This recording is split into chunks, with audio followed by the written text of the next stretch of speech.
licenciado en filosofía y cuenta también con formación en marketing.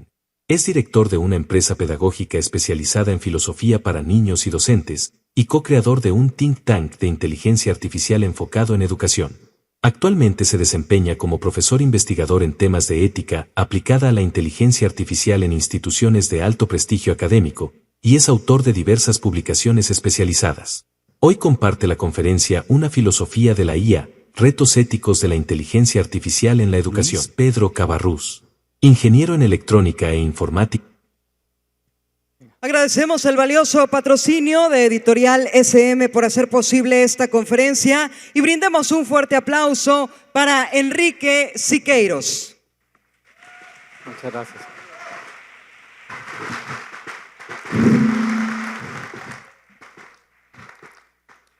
Muchas gracias, estoy muy contento que se haya sido convocada a la filosofía y a las humanidades para hacer las preguntas.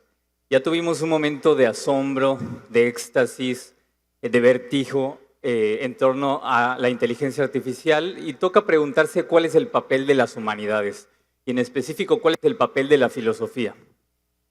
Yo me entusiasmé y me sentí convocado cuando le hicieron la primera entrevista al Papa León XIV y le preguntaron por qué utilizó el nombre León XIV. A lo que él contestó que lo utilizó porque se inspiró en León XIII y en la encíclica Rerum Novarum, porque la encíclica Las Nuevas Cosas quería responder a la revolución industrial y a todo el impacto humano, laboral, social que tuvo la revolución industrial. Hoy el Papa León XIV quiere responder a la industria 4.0 y ahí viene la inspiración y eso es una entrada para que las humanidades nos sintamos que estamos convocados para decir cosas y cuestionar. Una filosofía de la IA y los retos éticos. Ahora, el día de hoy yo les quiero poner varios cuestionamientos. Voy a tratar de ser suave porque normalmente los filósofos tenemos, pues sí, un poquito la fama de que somos un poco rudos, pero no es mi chance. Yo lo que vengo aquí es a convocar, gracias, es a dialogar. ¿Por qué? Porque ustedes están pensando, directores y profesores, si van a meter estas herramientas a sus salones. Entonces, vamos a hablar de algo muy simple, ahorita que acaban de comer y apenas le está llegando la sangre a la cabeza.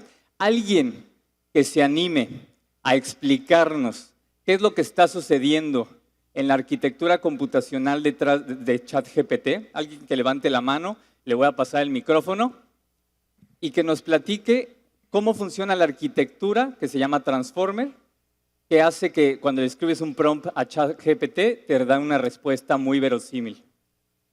¿Quién se anima? Quizá una más fácil. ¿Quién se anima a explicarnos? Porque esta es la arquitectura de las más complejas que hay en inteligencia artificial. ¿Quién se anima a explicarnos la arquitectura más simple que hay en la inteligencia artificial, que es una regresión lineal? Que diga, bueno, dame el micrófono, ahorita les voy a explicar a todos. Bien, ya veo por ahí. Por favor. Venga, un aplauso porque... Gracias. Sí, muy breve. Como dicen en mi clase de un tweet, ¿cómo funciona la regresión lineal? Bueno. En cuanto a la arquitectura, pues básicamente es una red de nodos, ¿no? Entonces, es una parte semántica donde cada palabra, un keyword, se va desencadenando a los demás, sí, en un tweet, ¿no? Y en la regresión lineal, pues es como un histórico de las cosas que cada uno de nosotros o con nuestras interacciones vamos teniendo y la computadora aprende cuáles son nuestros gustos y simplemente para predecirnos qué es lo que queremos ver, como Netflix, pues simplemente se basa en el cúmulo de lecciones pasadas que hemos hecho. Excelente. Bueno, primero te agradezco un aplauso porque ponerse a explicar algo con este nivel de pensamiento analítico es el gran reto que tenemos hoy. Estamos pensando si metemos o no estas arquitecturas a mis salones, a mis colegios, y poder explicarlo así a los papás, a mis alumnos, a mí mismo, es uno de los retos más grandes que tenemos las humanidades y quienes tomamos decisiones en los colegios. Ahora, lo que hicimos los filósofos fue convocar, creo que no está sirviendo ahorita fue convocar a otras facultades para hacer un seminario, que fue el primer seminario, si me ayudan a dar la siguiente, fue el primer seminario de filosofía de la inteligencia artificial en México. Gracias. Y lo que hicimos fue decir, pues vamos a traer a los ingenieros. Entonces sentamos a los ingenieros desde 2019 y empezamos a echar carrilla. Porque la forma en hacer transdisciplina el día de hoy es echando carrilla. En Ciudad de México decimos echar carrilla, echar el chiste, provocar, retar, tener intimidad y confidencias con otras disciplinas. Eso hicimos en este seminario y lo que les voy a compartir el día de hoy no es otra cosa que las consecuencias y las conclusiones que hemos tenido desde 2019 con la Facultad de Filosofía de la Panamericana, la Facultad de Ingeniería y la Facultad de Derecho. Eso es lo que vamos a platicar el día de hoy. Este no es un trabajo de una sola persona. A la siguiente, por favor. Y en especial, cuando empezamos a hacer el seminario, se apareció una persona. Desde el día 1 desde 2019, apareció un señor bastante mal vestido, bastante mal encarado, y se sentó en una silla. Ese señor resultaba que venía de su postdoctorado en UCLA, que él se dedicaba a buscar exoplanetas con inteligencia artificial, y ese señor estaba sentado calladito, y del día 1 del seminario hace 2019 al día de hoy, que es socio de este encuentro, este señor se volvió mi mentor y por eso quiero platicarles. León Palafox es quizá uno de los 10 más importantes ingenieros en Machine Learning en este país. ¿Y por qué les pongo a mi mentor? Porque todos los humanistas necesitamos un ingeniero de cabecera. Así como con tu colega que pudiste verbalizar qué es lo que sucede en la arquitectura computacional, el día de hoy todos los humanistas nos tenemos que acercar a los ingenieros para que nos traduzcan el poder de las tecnologías. No podemos solos.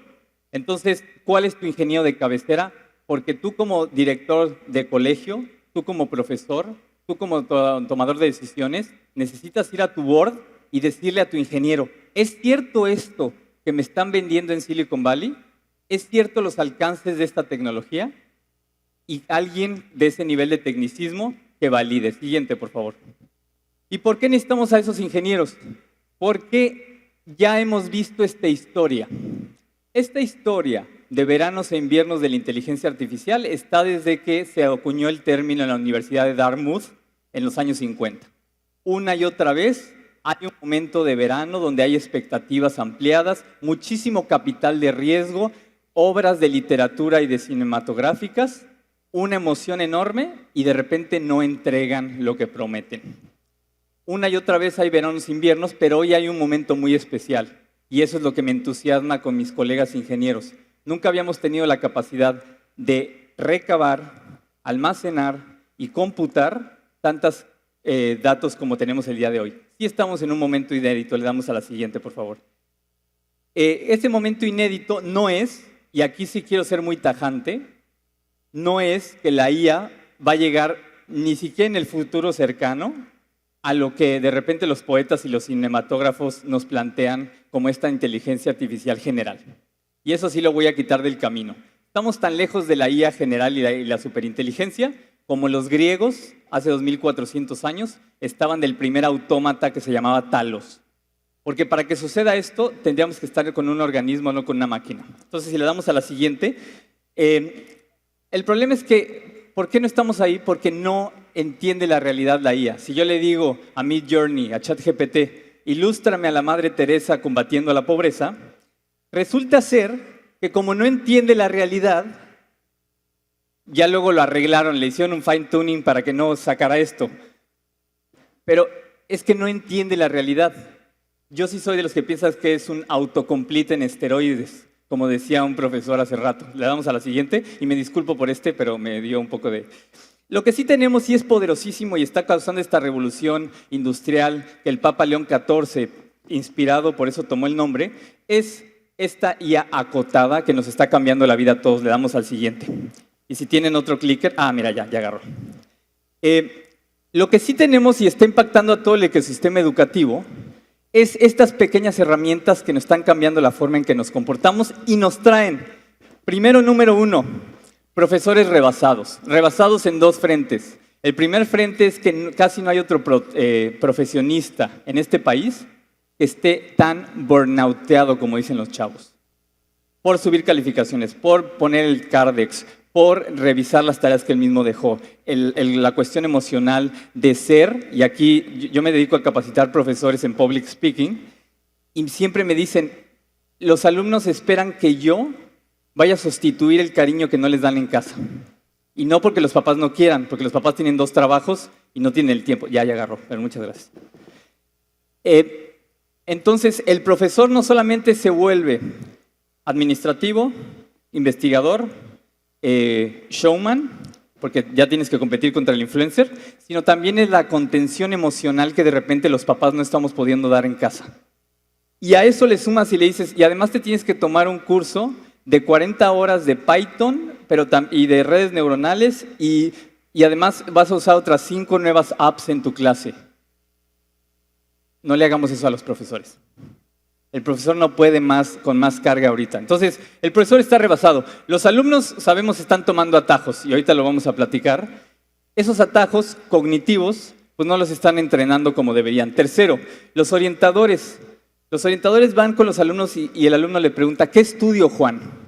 No tengo la menor idea, porque no sé cómo se va a ver el mundo en 2, en 3, en 4 años. Llegamos a los directores. El director está tratando de batear todas las bolas. ¿Qué hago? ¿Meto o no ChatGPT? ¿Meto políticas o no meto políticas?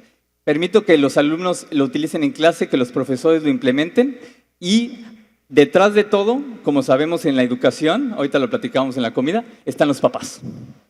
Y los papás generalmente o presionan para que los colegios estemos a la vanguardia, o por otro lado resisten y te dicen, no metas esas herramientas en mi colegio. ¿Qué hacemos?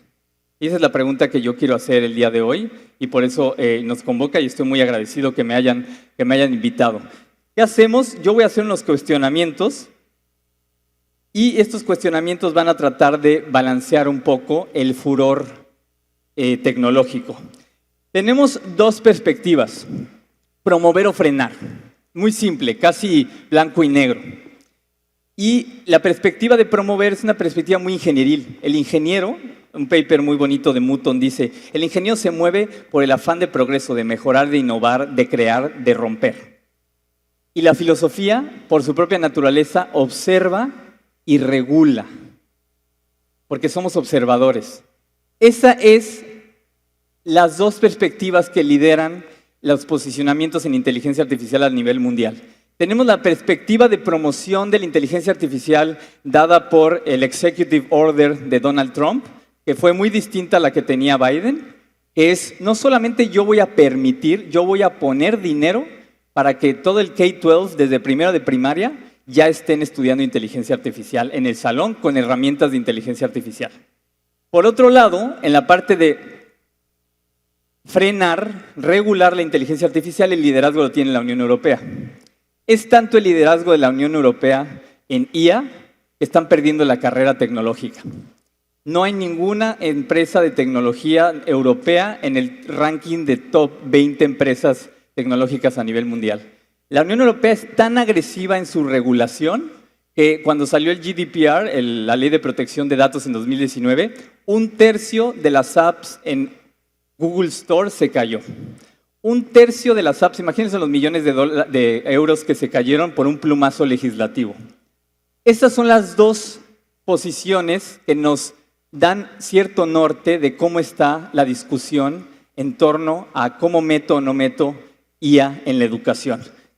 ¿Qué vamos a decidir como colegios, como profesores? Hay una pregunta jurisprudencial de cada uno en cada caso concreto. Entonces, lo que yo vengo a proponer es, vamos a rascarle esas posiciones que ya existen en cada uno de nosotros, en nuestros papás, en las regulaciones internacionales, que una es una visión de optimización. El ingeniero quiere hacer más con menos. Métele en ChatGPT porque vas a llegar más rápido al resultado.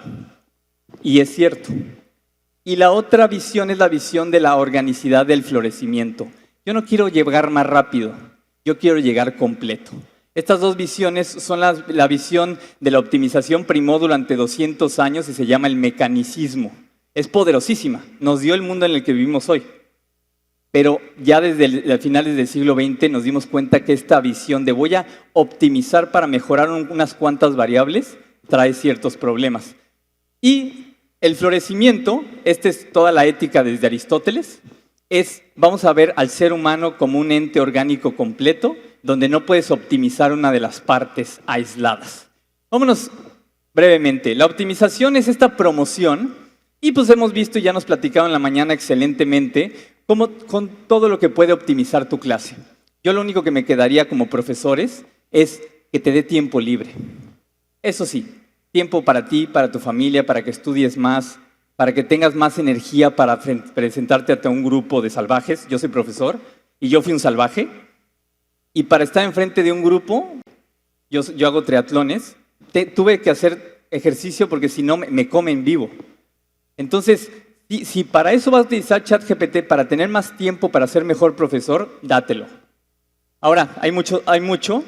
Y por supuesto es que las habilidades tecnológicas, claro que traen mayor rendimiento económico. Claro que si sabes digital skills, te pagan más. Eso es incuestionable y no es el tema de esta sesión. Lo que yo quiero competir, porque mi mentor León Palafox, él sí es, y me agradó que mi colega en la mañana pusiera a Thanos, esta idea que nos repiten es, somos inevitables, Enrique. Peléate todo lo que quieras. Discute, cuestiona, critica, sospecha, todo lo que quieras. Soy inevitable como Thanos. Y esa es la idea que a cada rato escucho, desde Silicon Valley hasta mi ingeniero de cabecera. Buscaremos escuelas donde enseñen a usar la IA, igual que hoy buscamos escuelas donde enseñen computación. Y hazle como puedas, me dice mi Inge. Pues bueno, yo quiero poner a su consideración el lado del florecimiento, solo para que tomemos las decisiones con un contrapeso ideológico. Y este es el gran problema del genio. El gran problema del genio fue propuesta por Nick Bostrom en la Universidad de Oxford, pero también por tecnólogos y ingenieros. Tú le dices al genio, a ChatGPT, quiero medir 1,90, y te dice, órale, y te alarga la cabeza. Eso se llama optimización. La optimización, por definición, solamente puede contemplar un número limitado de variables. No se puede optimizar todo. Contrario, el florecimiento te toma como un ser orgánico donde no puedes optimizar una parte aislada. Voy a optimizarme un dedo. Es como estos que van al gimnasio y nada más hacen pecho y luego les ves las piernitas de pollo. Y es como, el ser humano es un ser orgánico completo y corremos el riesgo de que queriendo optimizar con la tecnología una parte, vamos a llegar a una desproporción con el todo. Esa es la gran pregunta. Y toda la alineación, ese es el gran problema de alignment problem, el problema de la alineación, es que sepamos que cuando pedimos algo, muchas veces nos va a dar lo que pedimos, no lo que queremos. Entonces, lo primero que no queremos de la tecnología ya es un bestseller, y esto seguramente lo han discutido hasta el cansancio, yo solo lo voy a pasar rápido. Lo documentó muy bien el psicólogo social de NYU, Jonathan Haidt. Fue el nivel de ansiedad y depresión de la generación Z, algo inédito, que en buena medida fue causa, y este es un aprendizaje para todos nosotros, por 20 años que dejamos a la tecnología, en este caso las redes sociales y los smartphones, sin una regulación jurídica. 20 años dejamos a una generación expuestos todos los días a las maravillas y las oscuridades de las redes sociales. ¿Cuál fue el resultado? Disparo en el índice de ansiedad y depresión inédita. Algo que no podemos entender. Yo todavía no puedo entender cómo llego con mi equipo de Centennials y le digo, porfa, hazme una llamada a un cliente. ¿Cómo, Enrique? Sí, llámale, márcale y me lo pasas. ¿Que yo le llame? ¿Y contesto? Bueno, sí anda. No pueden, porque el aparato psicológico para poder hacer una llamada en frío no lo tienen desarrollado porque hubo una mediación tecnológica, que además hay que sumarle el confinamiento de la pandemia, eso es, que no tienen esas skills sociales que tú y yo tenemos. Hola, ¿qué tal? Muy buenas tardes, me comunica con Juan Pérez. Oye, Juan, ¿cómo estás? Oye, ¿cómo está tu abuelita? Oye, fíjate que algo que uno piensa que es normal, las generaciones más jóvenes no lo pueden hacer. Se les ha llamado la generación más enferma de la historia. Y aquí viene el problema, porque tú, profesor, tú, director, yo, papá, ¿saben contra quién estamos compitiendo? Por la atención de nuestros hijos, contra los ingenieros más inteligentes del mundo. Los ingenieros más inteligentes, y ya vieron cuánto les pagaron a los últimos ingenieros que contrataron en Google, en Facebook, en Amazon, les pagan más que a Cristiano Ronaldo. Pues ellos están dedicados a tomar la atención de tu hijo o de tu alumno y pegarlo a una pantalla. ¿Qué vas a poder tú? ¿Qué voy a poder yo contra ellos? Hay una tensión ahí y ahorita vamos a ver cuáles son los incentivos. Me dicen, oye Enrique, pero ya desde primero de primaria les metemos un chatbot y les metemos ahí las pantallas. Y le digo, si los papás, que tenemos 2 trabajos, no podemos estar todo el día con los niños, entonces están con la pantalla. Los entrego lo más preciado que tengo al colegio para que le pongan más pantallas. Suman en promedio 9 horas de consumo en pantallas al día. Entonces, estos datos no son raros. Estos datos son por el tiempo en el que en lugar de que el mamífero, y guárdense esta palabra que veíamos en primaria, el mamífero esté corriendo por la calle, que le pegue el sol, como una plantita, que se canse, está metido en una pantalla. Entonces, esto ya está tipificado. El Surgeon General de los Estados Unidos le llamó, en una de las cartas, la epidemia de soledad y de aislamiento. Al estar tan mediados por la tecnología, este mamífero que se supone que era social, se recluyó en sí mismo con su dispositivo y perdió su capacidad social. Ya ven hacia dónde voy. Este es uno de los spoilers de toda la sesión. Y hoy hay un problema, no solamente es debilidad cognitiva, es una debilidad de sociabilidad. Entonces, sumémosle otro problema, y todavía no he llegado a la inteligencia artificial. Estamos ahorita con solamente las pantallas, dispositivos y mediación tecnológica en la sociabilidad. Este artículo que popularizó el Financial Times muestra el nivel de polarización que hay entre las niñas y jóvenes de la generación Z con los varones. No sé si se han dado cuenta en sus colegios que hay una tensión muy fuerte entre hombres y mujeres, que antes no había. Las mujeres están tendiendo más hacia posiciones liberales y los varones están tendiendo más hacia posiciones conservadoras. Todo radicalizado por el consumo de un algoritmo que ahorita vamos a ver. Esta serie, que si bien estuvo muy exagerada, porque un mamífero humano normal, regulado, con una familia medianamente funcional, no se vuelve un psicópata. Esto sería le llaman un cisne negro. Entonces a mí sí me molesta que nos presten esto como si fuera plausible o que nos pase a cualquiera. En realidad esto es muy raro, pero bueno.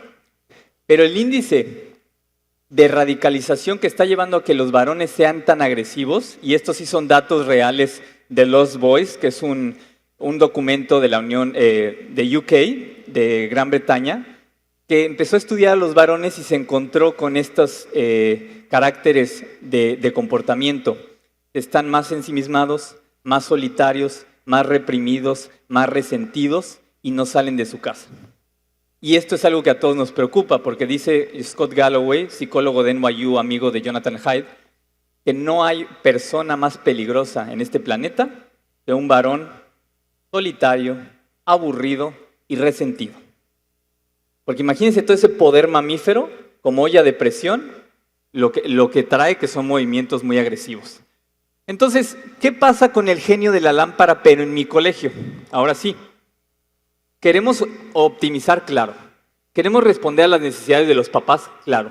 ¿Queremos que nuestros alumnos se pongan al día con la vanguardia tecnológica y que cuando salgan al mercado laboral puedan entrar a cualquier empresa porque saben hacer buenos prompts, porque saben entender? Claro que queremos todo eso. ¿Pero a qué costo? Vamos a hacer el trade-off. Ya lo mencionaba en la mañana, solamente es para repetirlo. El primer costo es un costo cognitivo. Es muy simple.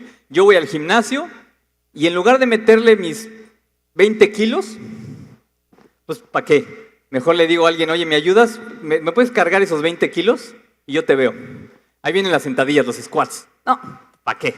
Oye, ¿me echas la mano y me haces mis 20 squats?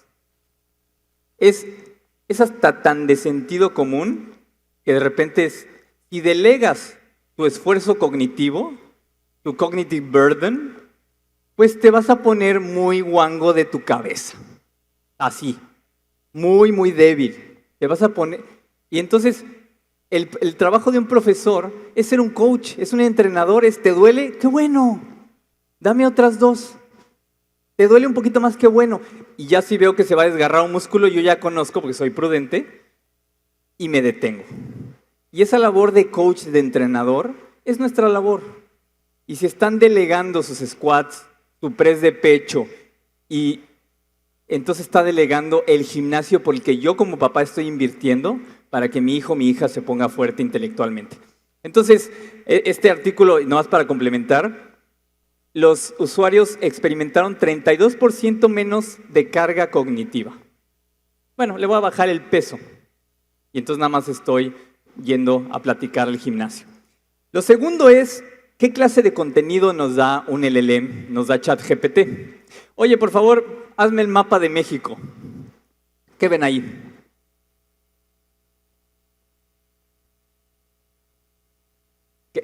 Querétaro se fue un poquito más al norte, ¿no?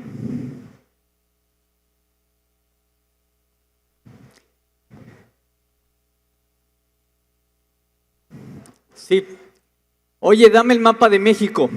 Ahí tienes tu mapa de México. Y ni vamos a hablar ahorita de fisiología y de... Ustedes saben que como está entrenado estos sistemas con el conocimiento general de Internet, está entrenado al menos lo que sabíamos en ChatGPT 3, porque ya luego las plataformas ya no nos revelaron con qué está. Pues sí, con Wikipedia, pero también con Reddit, pero también con lo que se encuentra scrapeando Internet, ¿no? Entonces, cuando yo delego mi esfuerzo cognitivo, no solamente quizá pierdo potencia intelectual, pero también no sé qué es lo que voy a obtener a cambio. Y esto es un ejemplo muy simple. Vamos más adelante. Otro problema, y este es de los más sensibles, lo mencionó Marcelo hace rato en una conferencia, es sobre todo con niños, que los niños inevitablemente tienen el sesgo de animismo que le dicen. Yo atribuyo personalidad, alma, entidad a las cosas. Porque así somos los mamíferos, pero más los niños. Los niños antropomorfizan la IA según su forma, comportamiento humanoide y exposición previa. Inevitablemente el niño va a tener una relación emocional con el objeto. Y a muchos ya nos pasa que escuchamos a nuestros amigos, hijos, hablando con Alexa y se empieza a poner, o con ChatGPT, y se empieza a poner raro cómo le habla, como si fuera un amigo. ¿Y qué problema nos trae? En la legislación mexicana, por ejemplo, para evitar la persuasión en el consumo de azúcar, se recuerdan que ya el Choco Crispies y las azucaritas no pueden usar un personaje, porque el niño se engancha demasiado con el personaje. Esta fue una discusión muy dura que tuve con mi equipo, porque mi equipo de marketing me dijo, oye Enrique, si no tenemos en los libros de IA para niños, si no tenemos un muñequito con el que se involucren los niños, no vamos a poder vender tan fácil. ¿Y qué creen? Que no hemos vendido. Bueno, entonces, no, porque les dije, es que no podemos ser tan incongruentes. Lo que Sky era nuestro monito, ahorita estamos decidiendo si lo dejamos o no, porque al final sí tiene un enganche y una potencia mercadológica y de aprendizaje, porque el niño recuerda más fácil y el aprendizaje significativo se da, pero ¿a qué costo? Y voy a estar haciendo esa pregunta cada rato, ¿a qué costo? No vengo a espantar porque la filosofía no debe estar espantando, pero hay casos cotidianos donde el niño, el joven, tiene una relación emocional con la herramienta y eso trae toda una serie de problemas. Y hay casos más extremos donde poblaciones vulnerables, llámese niños más pequeños, hasta personas con tendencias a comportamientos disruptivos o alguna debilidad mental, caen por supuesto en estos niveles.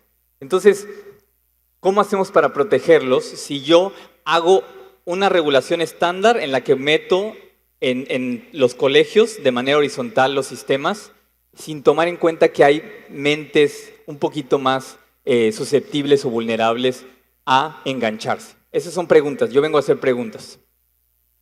Ya lo dijo Marcelo igual hace rato. Esto ya se me dijeron, no Enrique, es que en realidad lo utilizan para investigación, pero Harvard Business Review reveló que lo primero para que se utiliza un LLM en 2025 es para compañía y terapia. Nos está diciendo, para esto es lo que lo uso. Y todavía se le ocurrió salir a Sam Altman, el CEO de OpenAI, a decir, casi un 7% de los usuarios reflejan comportamientos disruptivos y psicopáticos. Es decir, que empiezan a tener conversaciones donde ya no hay una visión de realidad, donde se empieza a desdibujar la visión de realidad. Entonces, otra vez, 7%, no es para espantarnos. Eso es otro error, el amarillismo. Oye, es que se suicidó. Si ponemos todos los datos, una persona, por supuesto que la dignidad es incalculable, pero no es un dato tan representativo si tomamos en cuenta cuántos millones de usuarios tiene ChatGPT. Entonces no vengo a amarillismos. Entonces, ¿es inevitable? Sí, en algún grado es inevitable. Y tus alumnos lo van a usar. Y platicaba con el hermano y me decía, Elías, y me decía, claro, y también nosotros lo usamos. Está bien, yo optimizo mis clases con eso. Yo hago algunas instrucciones didácticas con eso. Yo hago el primer borrador de un sílabus y después me meto y veo si tiene sentido narrativo y sentido didáctico. Claro que lo usamos. En ese sentido sí es inevitable. En el sentido de que no es inevitable, es que está transformando como nos los están vendiendo. Y aquí voy a entrar a un punto un poco sensible. Nunca antes en la historia había habido un matrimonio entre academia y empresa como lo hay el día de hoy. Porque cuando se te para un Elon Musk, un Sam Altman, un Zuckerberg y todos estos grandes ingenieros, no son ingenieros los que te están hablando, son vendedores. Y eso quiero que tengamos muy en cuenta. Son genios, pero cuando se refieren al público son vendedores y yo soy vendedor, hay que levantar la guardia contra los vendedores. Hay que sospechar de manera muy natural. Nos dijeron desde el 2013 que el 47% de los empleos están en alto riesgo de automatización. Este fue el paper más famoso del futuro del trabajo de la Universidad de Oxford y no vemos ese 47% y estamos en 2025.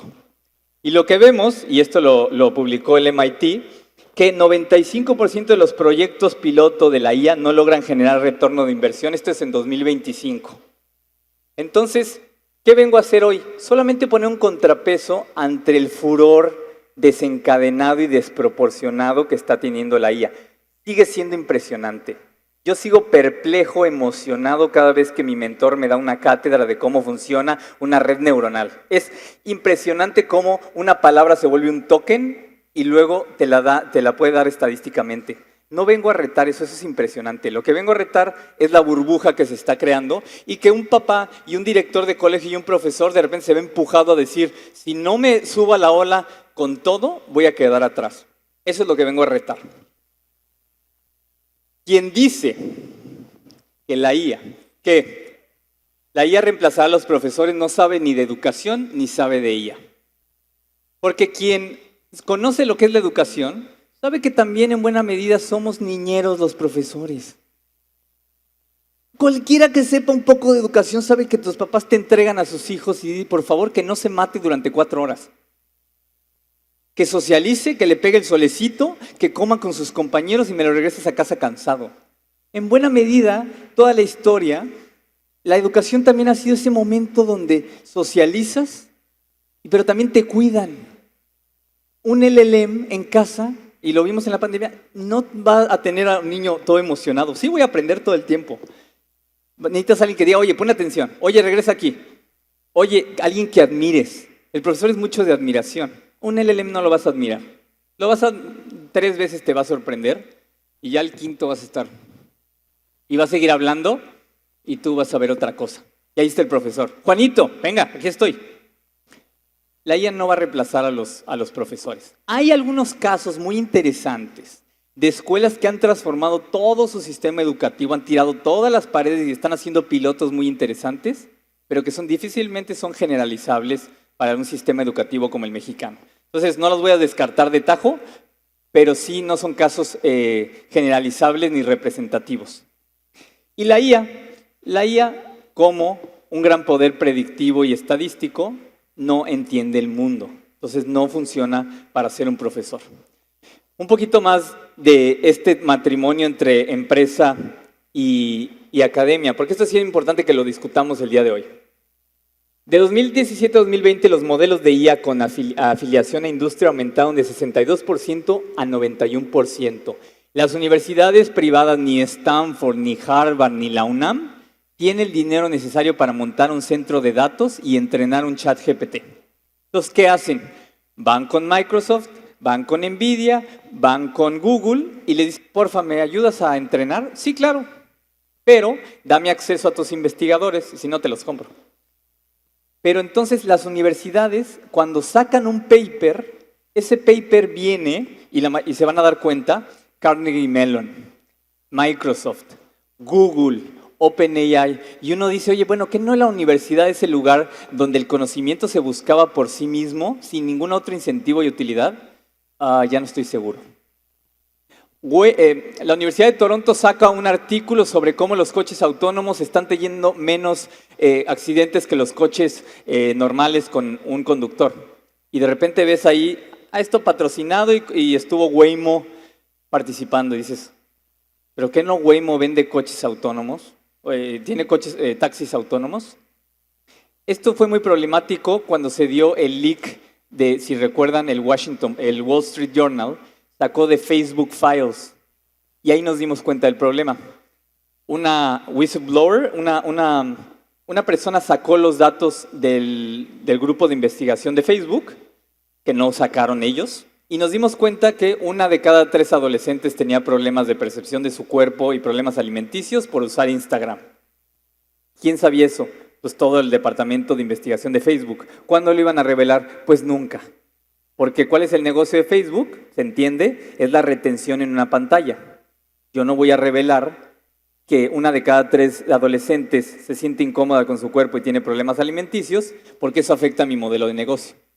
Bueno, y seamos sinceros, si yo todo el día veo personas perfectas, coches perfectos, cuerpos perfectos, vidas perfectas y luego me veo al espejo, la vida es bastante dura. Entonces, las empresas, por su naturaleza, no podemos confiar tanto en la información que nos den, no porque sean malos, es porque es un modelo de negocio. Pero hoy la academia y la industria se han vuelto una. Entonces, cuando tengas a un tecnólogo diciéndote cosas, simplemente pásalo por el filtro de que es un vendedor, antes que un científico. Nada más, vamos adelante porque quisiera escucharlos. Este es un libro muy crítico. Yo no me gusta recomendar libros tan críticos porque tiene mucha carga ideológica. Karen Hao se metió a OpenAI a entrevistar a toda la industria desde hace 9 años y hizo una biografía pequeña de Sam Altman, el CEO de OpenAI, y es muy interesante ver todo el recorrido tecnológico, por si les interesa, pero es muy cargado hacia el progresismo. Y esto sí me voy a detener porque esto no es tan ideológico. El premio Nobel Acemoglu, si recuerdan ustedes Why Nations Fail, ¿por qué fracasan las naciones?, escribió otro libro que se llama Poder y Progreso. Y aquí sí me detengo para que vean esta relación entre academia y empresa. Escribimos este libro, dicen, para mostrar que el progreso nunca es automático. Esta idea que te dice el tecnólogo de soy inevitable, tú mete esto a tu colegio, pues no hay de otra, desde primero de primaria. El progreso, dice Acemoglu, vuelve a enriquecer a un pequeño grupo de emprendedores e inversionistas, mientras que la mayoría de las personas se ven despojadas de poder, obtienen pocos beneficios. En buena medida, cuando yo caigo al hype, al furor indiscreto, a la desproporción mediática, yo les estoy haciendo la chamba a ellos. Yo si no tengo un filtro y pago mi suscripción, porque todo el mundo tiene que hacer su suscripción, y meto desde primero de primaria, yo estoy cumpliendo lo inevitable. Lo que nos dice en toda la historia de la tecnología, Acemoglu, Premio Nobel de Economía, es que la tecnología siempre ha sido un resultado de decisiones políticas, económicas y educativas. Tú como director, tú como profesor, eres el que decide si sí o no la tecnología se va a usar en qué medida. Por supuesto que hay un margen que es inevitable, que es el margen en casa. Claro que ahí sí es inevitable. ¿Cuál es propuesta? Porque al final, pues ni modo, me asocié con un ingeniero y me pide que tenga propuestas. Entonces, no puedo solamente decir problemas. Sí, y estoy de acuerdo con la mayor parte de ponentes, lo dijo muy bien en la primera clase magistral, sí hay un justo medio. Primero piensa y luego haz el prompt. Haz el ejercicio mental y luego delega. Haz tu sentadilla y luego pide ayuda. Sí hay un justo medio y no quiero traer el hilo negro, creo que hay un justo medio entre la optimización y el florecimiento. Y un ejemplo es lo que hizo Kasparov. Kasparov, si recuerdan, uno de los mejores jugadores de ajedrez del mundo, el campeón, jugó contra una IA, la IA lo derrotó y dijo, qué interesante, la IA tiene un gran poder táctico. La táctica es la capacidad de resolver en el campo de batalla, porque puede ver 20, pero dice, pero no tiene poder estratégico, porque está metida dentro del juego. Lo que tenemos los seres humanos es la capacidad estratégica y eso es lo que sí puede desde ser el hilo conductor de todo un programa operativo hasta una clase. ¿Cómo hacemos mejores estrategas? Porque la táctica ya te la va a hacer en buena medida un LLM. Uso óptimo, uso ético y uso creativo. Entonces, pues el sistema, todo el ecosistema educativo, lo que queremos enseñar es para los alumnos, que cada uno de ustedes simplemente ponga más atención en lo que ya se mencionó. Pensamiento crítico, desarrollo de habilidades sociales y, por supuesto, habilidades computacionales. Saben que, desgraciadamente, estamos en el penúltimo lugar de pensamiento lógico-matemático en todos los países de la OCDE. Ni modo, no está bien compararse de repente, pero hay que recordar que nuestro nivel lógico-matemático y computacional es muy bajo. Eso sí le podemos dedicar un montón a que sepan hacer un diagrama de flujo, a que sepan los booleanos, lógica de árboles de decisión, cosas muy simples que realmente te pueden hacer más analítico. Y habilidades sociales, por favor. Yo tengo que, sobre todo a mis ingenieros, bendito, que no pueden hablar en público. Entonces pongo a mis ingenieros a vocalizar, a bailar un poquito, a improvisar, a hacer stand-up comedy. No es posible que no puedan relacionarse dos personas porque no pueden hablar. Si tú le ayudas a una persona a hablar en público, ya con eso lo ayudaste casi para todo lo demás. Bueno, y para los profesores, aquí sí estoy muy orgulloso de haber juntado a uno de los equipos más robustos. Primero el profesor León Palafox, que él es el principal promotor de alfabetización en inteligencia artificial. El doctor Jorge Serdio, el exdirector de Derecho ITAM, que es uno de los juristas informáticos más importantes en México, ahorita es director de la Facultad de Gobierno y de Derecho de la Universidad Francisco de Vitoria en España, en Madrid, y una de las 5 filósofas ingenieras de este país. Victoria Martín del Campo terminó filosofía en la Panamericana y luego se volvió científica de datos. Lo que me gusta es que tenemos un equipo siempre para capacitar a profesores que les trae, por un lado, la computación y la IA, pero también, por otro lado, la ética para que tengan el contrapeso y no nos vayamos de boca simplemente a tomar decisiones porque es inevitable la IA. Bueno, ¿cuáles son algunas recomendaciones? Primero, la jurisprudencia. En cada caso, en cada grado, en cada profesor, en cada colegio, hay una decisión correcta.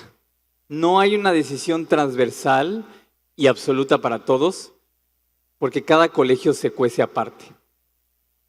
Cada personalidad de colegio es distinta. Cada grado escolar es distinto. Ustedes lo saben, esto es muy, muy simple.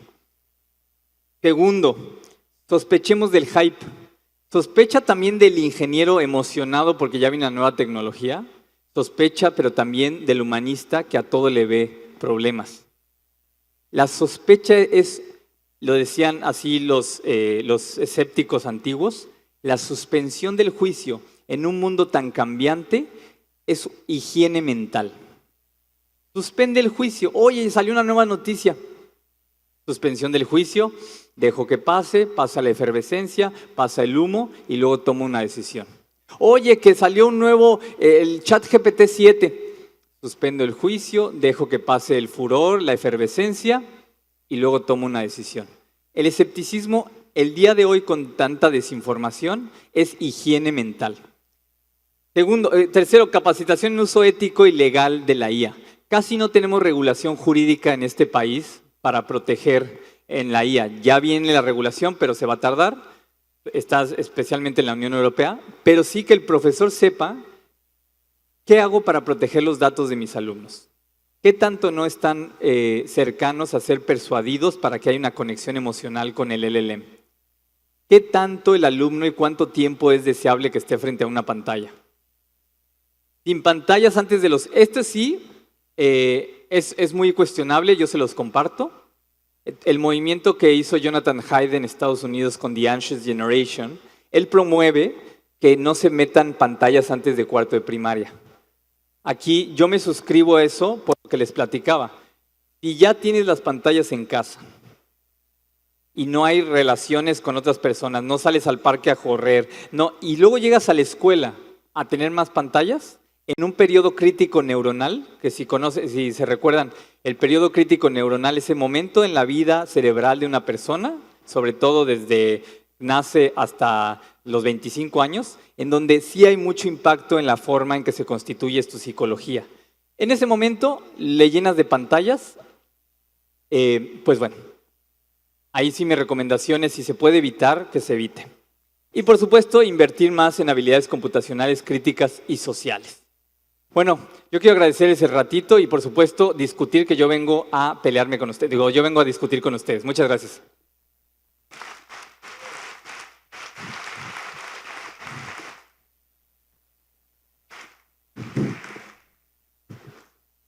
Sí.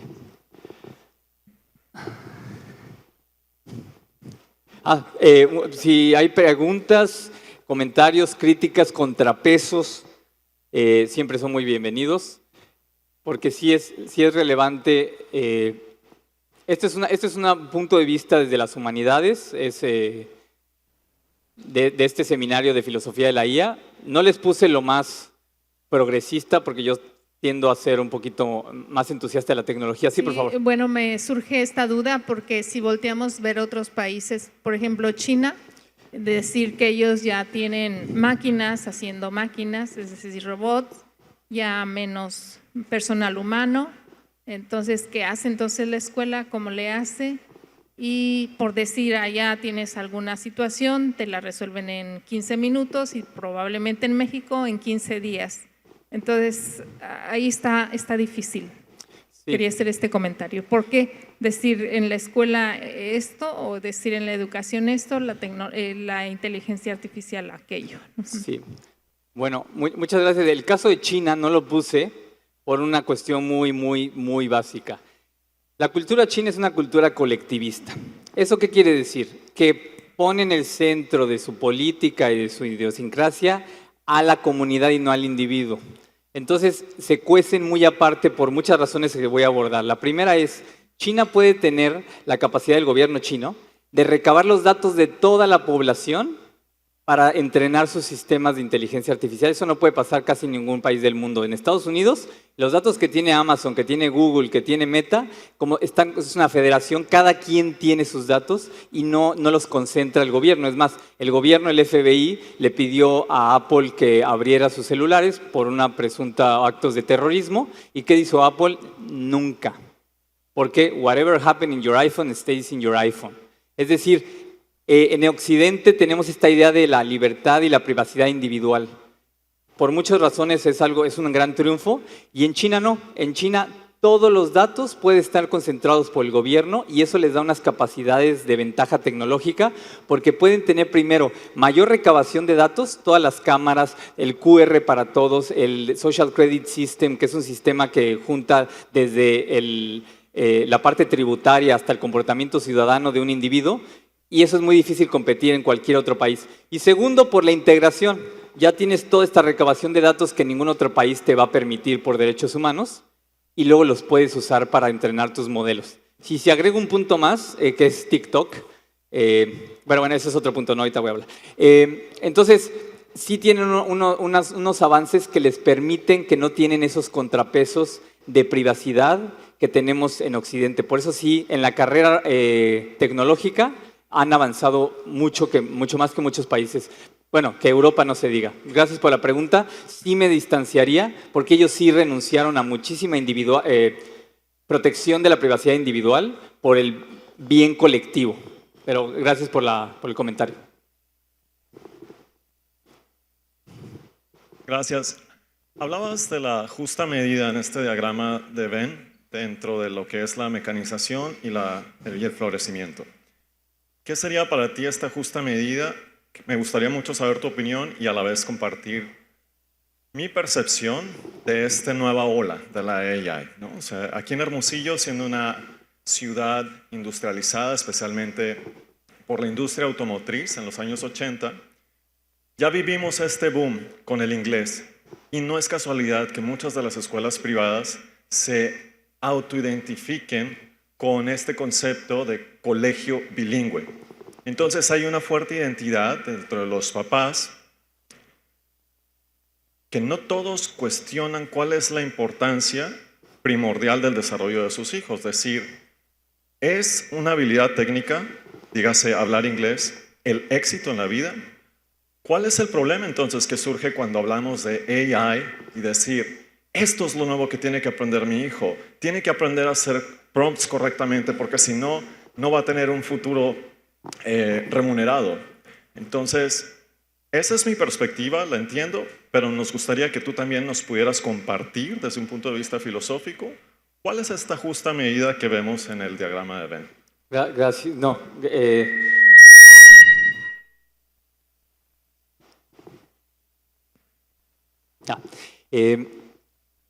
El problema de la justa medida es que por definición depende de cada caso concreto, de cada estado, de cada colegio, de cada edad. Bueno, pero si me preguntas si hay la necesidad de que la justa medida, dada el nivel tecnológico además con el que van a competir no solo a nivel nacional sino internacional, que pongamos estas materias en el lugar correcto, en el momento correcto y con los dispositivos pedagógicos y didácticos correctos. Porque claro que se puede aprender inteligencia artificial desde primero de primaria en el sentido de que se aprenda lógica, se acuerpe la lógica. Por ejemplo, poníamos un ejercicio donde hacíamos lógica booleana con saltos. Entonces, if not.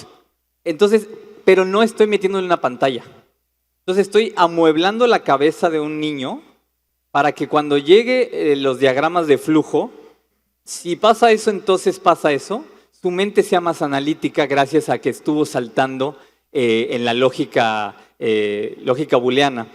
Entonces, sí hay que acercarles la inteligencia artificial. El punto es cómo, yo lo veo así, de manera análoga antes de quinto de primaria, y entonces le amueblas la cabeza y ya cuando entra a quinto de primaria ya se mete Scratch y empieza a hacer sus prompts o empieza a programar de manera muy básica. Pero la clave creo que está en no correr a ya meterle a que programe en primero de primaria y de repente, oye sí, programa muy bonito, pero no habla con nadie. Digo, mis 5 hermanos son ingenieros en sistemas computacionales y me bullearon toda la vida, pero ¿quién creen que es más sociable, el filósofo, mercadólogo o todos mis hermanos ingenieros? Y no es casualidad, estás atrás de una computadora todo el día programando y tus skills sociales que aprendes estando allá afuera platicando, vendiendo, ligando, no los desarrollas. Entonces, si ese tiempo finito que tenemos todos como profesores y cuando hacemos la currícula de cada grado, le voy a meter más IA, bueno, voy a quitar esta materia que no es tan importante y de repente quitas materias de desarrollo social, por ejemplo, pueden que programe mucho más, pero va a ser un gran programador que no va a poder escalar a ser manager y director porque no pudo tener la capacidad de asertividad para poner límites, pedir que se le reconozca y luego hacer alianzas para poder subir una empresa. O, no me quiero ir más lejos, la capacidad de relacionarme con otras personas para poder tener una familia. Esa es la mayor crisis que hay hoy, es de aislamiento, porque les metemos estas habilidades computacionales, qué bueno, son genios y genios sin amigos. Son genios y genios sin pareja. Y no está mal no tener pareja, el punto es que quieras tener y que no tengas. Porque no puedes salir y platicar y ligar y hacer cosas que los mamíferos humanos deberíamos poder hacer. Entonces, espero haber respondido a la pregunta. Gracias. Creo que tenemos otra mano por acá. Sí, perdón. Al principio de la conversación comentabas que no nos preocupáramos porque solamente el 7%, ¿no? En esta estadística de ChatGPT habían tenido alguna conducta respecto al vínculo con la inteligencia artificial. Pero ChatGPT tiene a 2025 800 millones de usuarios, 20 millones pagan, pero 800 millones usan. Pues son como 50 millones. Sí, sí, sí. Entonces no sé en qué momento nos vamos a preocupar. Cuando sean más millones. Bueno, es la pregunta, ¿no? ¿En qué momento decir esto ya es un tema de salud pública? Eso que acabas de preguntar lo hizo Marcelo Torres exactamente hace un momento, porque Sam Altman salió y como ahorita tiene el blindaje mediático, Marcelo lo dice muy bien, las empresas tecnológicas hoy son too big to fail. Porque Marcelo lo explica extraordinariamente, porque la economía norteamericana en buena medida se funda en esas empresas, en Nvidia, en ChatGPT. Entonces, cuando sale Sam Altman y dice eso, y no le llega a la FDA, o no le llega a alguien y le pone un freno, es porque ahorita sí es too big to fail. Ahora, le acabas de dar, hiciste los cálculos, si tiene la mayor inmersión de casi cualquier tecnología ChatGPT más que el Internet, y saca los cálculos, ya no es un caso atípico mostrar comportamientos disruptivos usando ChatGPT, ya es un tema casi de salud pública. Pues lo que dice Jonathan Haidt es eso, estamos ante un problema de salud pública. La cosa es que como está en Estados Unidos, y saben que la regulación en Estados Unidos es mucho más laxa que la regulación europea, por eso no han saltado.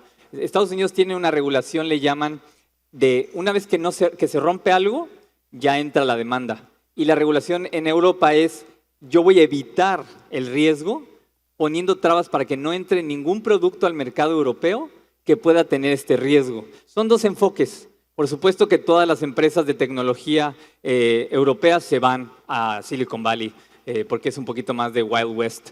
Entonces, gracias por hacer el cálculo. Sí es un tema relevante. Perdón, había una mano de este lado.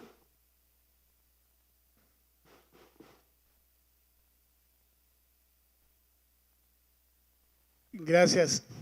Fíjate que estaba pensando en todo esto que mencionas, qué difícil la época que nos está tocando, donde nos estamos dando cuenta que la dependencia hacia la tecnología nos está alejando de algunas habilidades fundamentales, ¿no? Y yo leía algo sobre Graham Lee, un educador que tiene un libro que dice sobre no perdamos esas habilidades, nos estamos alejando de ellas y nos está haciendo daño. La memoria, la orientación, la comunicación, toda esa parte. Estamos preocupados. Yo trabajo en un colegio como coordinador de tecnología y es muy difícil porque la presión es muy fuerte de parte de los papás, tú lo mencionabas, ¿no? Pero cómo no alejarnos de estas habilidades y dejar que nos coman, que se lleven parte de nuestra vida y que nos estén acercando cada vez más a problemas muy fuertes que no estamos viendo, que no estamos reconociendo y que le están haciendo mucho daño no solamente a nuestros niños, sino a nosotros también, ¿no? Esta dependencia. Sí. Entonces, nada más era como reflexión también. Y agradecer, porque esto es lo que tenemos que trabajar, no solamente es, sí, tenemos que enseñar en las escuelas y compartir y tener dispositivos, y no estamos pensando en esa parte. No, y te agradezco, porque sí, de repente pues, me toca cuestionar momentos de mucho furor y pues luego no es tan fácil. Primero es alfabetizar a los papás. Y sin espantar, porque otra vez me platico con papás y pues los papás vienen con miedo, cansados, con 2 trabajos y se sientan y todavía los regañas. Igual el Surgeon General de Estados Unidos también lo tipificó como hay una crisis de saturación y de ansiedad en los papás también. Entonces no es llegar y decirle, oye tú, no, pues es que también te entiendo que si de repente estás recargándote más en pantallas es porque tienes que terminar de enviar un reporte para no perder el trabajo. O sea, pero que haya esta empatía con los papás y una vez que hay la empatía, ahora sí, oye, necesito que haya esta mancuerna y este ecosistema educativo en el que tú no me dejes solo. Y lo platicamos hace rato. Oye, ustedes, ahí lleva su celular, pero quítaselo cuando llegue, le dicen al profesor. Y después así, oye, yo me voy a aventar el forcejeo, ¿y por qué me están delegando algo tan importante? Eso por un lado. Y el otro, sobre todo los colegios católicos, tenemos un reto importante para volver a la animalidad de forma inteligente. ¿Por qué tenemos un reto importante? Porque lo que estoy diciendo de volver estas habilidades es volver a lo mamífero y animal que tenemos, que es la sociabilidad. Y los colegios católicos de repente traíamos una idea de que el cuerpo es muy complejo en la tradición judeocristiana. Y lo padre, sobre todo con la teología del cuerpo de Juan Pablo II, es que volvemos a que lo animal ya no es visto como algo de segundo grado o incluso sospechoso. No, lo animal es sagrado también. Entonces estas habilidades las podemos ver como la parte animal. Vamos a trabajarlas porque ya no es como en la historia sobre todo fue por culpa de Platón, que decía que el cuerpo es la cárcel del alma. Luego San Pablo en el Areópago, que adquirió la sabiduría griega. Después de ahí San Agustín, nos hizo tanto bien y tanto mal San Agustín. Pero esta tradición de ver lo corporal y lo animal como algo de segunda categoría y además pecaminoso, eso gracias a la teología de Juan Pablo y muchos otros teólogos, ya estamos volviendo a que, la animalidad es algo padrísimo y es en este momento cuando la tecnología está tan fuerte que hay que recuperar lo más animal que tenemos, que es la sociabilidad, porque somos mamíferos sociales. Entonces, habilidades mamíferas sociales y ojalá hay que protegerlas mucho. Porque sí, estamos metiendo a los animales que somos a un cuarto con una pantalla y sin sol y de repente nos enfermamos. Pues no, ¿por qué será? Gracias. Buenas tardes. Buenas tardes. ¿Cuáles son las líneas rojas para usar la IA que consideras, si nos puedes dar unos ejemplos en un criterio general? El criterio general es ver la edad. Yo sí, como Jonathan Haidt, pongo el uso de pantallas a partir de cuarto de primaria. Depende de si pagaste la membresía, por ejemplo, de ChatGPT. Eso implica que al menos tus datos no los van a utilizar para entrenar y va a haber un poquito más de protección de datos. Entonces es una serie como de pautas mínimas de ver también de qué edad, si lo va a usar solo o lo va a usar acompañado, porque el nivel de relación afectiva, decíamos, y incluso pues, nos lo dice Harvard Business Review, que hay relaciones amorosas, íntimas entonces, si hay una edad donde necesita ser usado con atención parental o de profesores, esa es otra. Y ver cuál es la ideología, todos teniendo ideología, la carga de ideas que tiene el chat, y simplemente tenerlo claro. Por ejemplo, Grok tiene una tendencia un poquito más hacia una derecha, aunque Elon Musk a cada rato se enoja porque Grok fue entrenado con información de redes sociales que tienden más a la izquierda progresista. ChatGPT sí tiene una inclinación mucho más izquierda progresista. Entonces, si tú al menos sabes cómo se va a comportar el LLM, ya sabes que la respuesta va a venir cargada ideológicamente, lo cual no está mal. Yo cuando hablo tengo una carga ideológica. Yo soy del Cedros Norte del Estado de México, es una escuela de inspiración judio-cristiana, yo tengo una carga ideológica, pero se las digo, para que lo que yo les digan vengan con ese filtrado y ya podemos dialogar. Entonces, sí, y por último, tiempos, lugares y personas, dicen los jesuitas. No hay de otra, no hay, la regla general es que hay que ver el caso particular. Y eso es lo difícil, porque es una carga cognitiva a cada uno. Eso sí, ojalá pueda responder, porque la verdad es que me la pusiste difícil. Sí. Enrique, José Naval Potro, ¿qué tal? Gracias porque has conseguido mantenernos despiertos en esta hora, incluso a mi mujer que está aquí al lado, que es una hora fatídica. Yo tenía dos cuestiones que me gustaría que me profundizaras un puntito más. Lo has vuelto a comentar ahora, el tema este del cuarto de primaria, niños de 9 años, 10. ¿No consideras que quizás eso de establecer como etapas o edades es un poco relativo? Porque hay colegios que primero creo que tienen proyectos maduros en torno a la tecnología y que tienen muy claro que es una herramienta de trabajo y de aprendizaje y lo tienen bien planteado. Y luego hay lugares en los que yo creo que el aprendizaje didáctico en casa, en la pantalla, no es inexistente. Por lo tanto, si yo tuviera que suprimir algo o condicionar algo, lo condicionaría primero en casa antes que en el colegio. Primer punto. Sí. Si puedes un poco... Sí. Sí, este es quizá de los puntos más difíciles, porque si lo que estoy diciendo es, pues muchos colegios ya desplegamos. Entonces, a ver, Enrique, susténtalo bien y de dónde se agarra. Lo primero es que siempre debe estar, así como está el ingeniero en Machine Learning que te dice que es un transformer, tiene que estar un pedagogo con experiencia y con formación neurológica para que te diga cuándo es ese periodo crítico en el que es mejor quizá no exponer a tanta pantalla. ¿Por qué? Pues porque sí está mucho más susceptible, flexible a cambios, ¿no? Y al menos lo que yo por el trabajo de Heidi y lo poco que he podido estudiar de neurología, es que primero en casa los papás están tan rebasados que sí nos estamos recargando demasiado, no pedagógicamente, sino a manera de salir al paso de por favor déjame trabajar o por favor dame un minuto de descanso. Y entonces les damos dando esos celulares o esas pantallas, inevitablemente están consumiendo horas de pantalla. Y entonces mi posición y la posición de Hyde es, si ya inevitablemente lo van a tener en la calle, en la casa, y estoy pagando una institución para proteger a mis hijos y desarrollarlo al máximo su potencial, ¿por qué no los están desarrollando a que se salgan todo el día a correr, a sociabilizar, a hacer cosas al aire libre como mamíferos que somos? Y les estoy poniendo más tecnología. Ahora, ahí viene la parte ideológica y la voy a decir frontal. Yo sí tengo una visión de que somos mucho más animales de lo que... Y creo que se nos ha se nos ha soslayado, se nos ha ignorado esa parte animal por querernos volver más inteligentes. Entonces, ese quizás es una posición, digo, yo no te lo voy a decir a ti que has hecho más triatlones que nadie, lo importante que es el desarrollo de la parte animal, y creo que se ha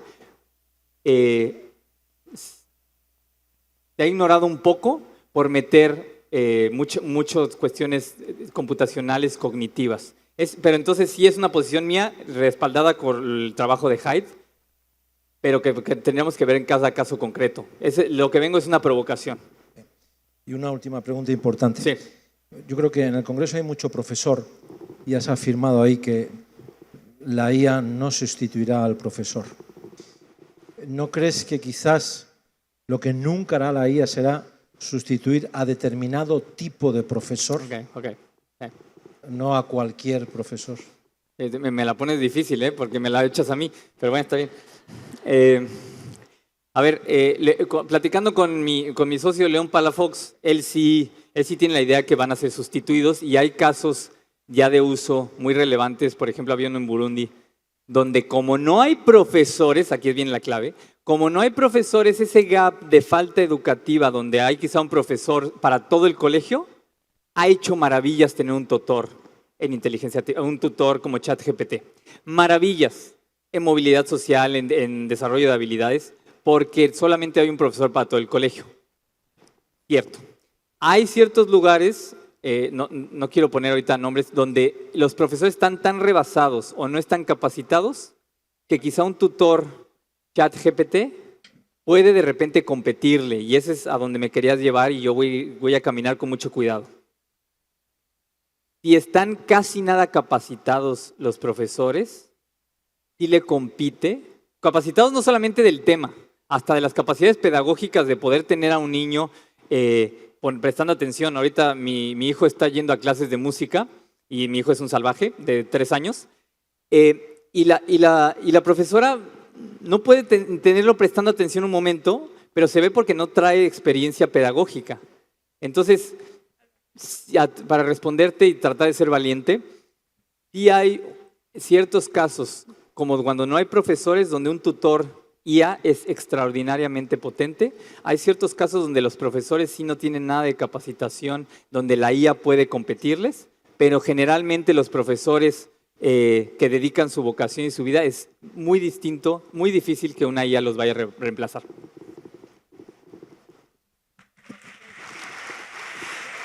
Agradecemos profundamente la valiosa participación en esta conferencia magistral y el haber compartido con nosotros una reflexión tan necesaria para el presente y el futuro de la educación. Y bueno, a continuación, el licenciado Luis Medina, tesorero de la Federación de Escuelas Particulares del Norte de Sonora, y la hermana Ana Luisa Domínguez van a entregar el reconocimiento por la destacada aportación de Enrique Siqueiros. Muchísimas gracias.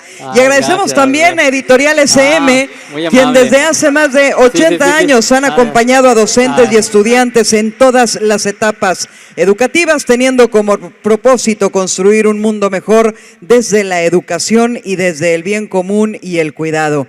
Acá se están tomando ya la fotografía oficial. Y con un fuerte aplauso agradecemos a Enrique Siqueiros por su valiosa participación. Les recuerdo, el pasaporte, sus stickers los van a dar tanto hoy como mañana en los diferentes stands, para que no se presionen, mañana todavía hay oportunidad, la rifa será hasta el día de mañana, y recordarles que Banjupe y EMI no aparecen en la aplicación para que lo tengan en cuenta. Vamos a hacer un pequeño receso de 30 minutos. Ya a las 5:55 estaremos acá de vuelta porque tenemos un panel sumamente interesante que no nos podemos perder. Les invito a que estemos puntuales a las 5:55.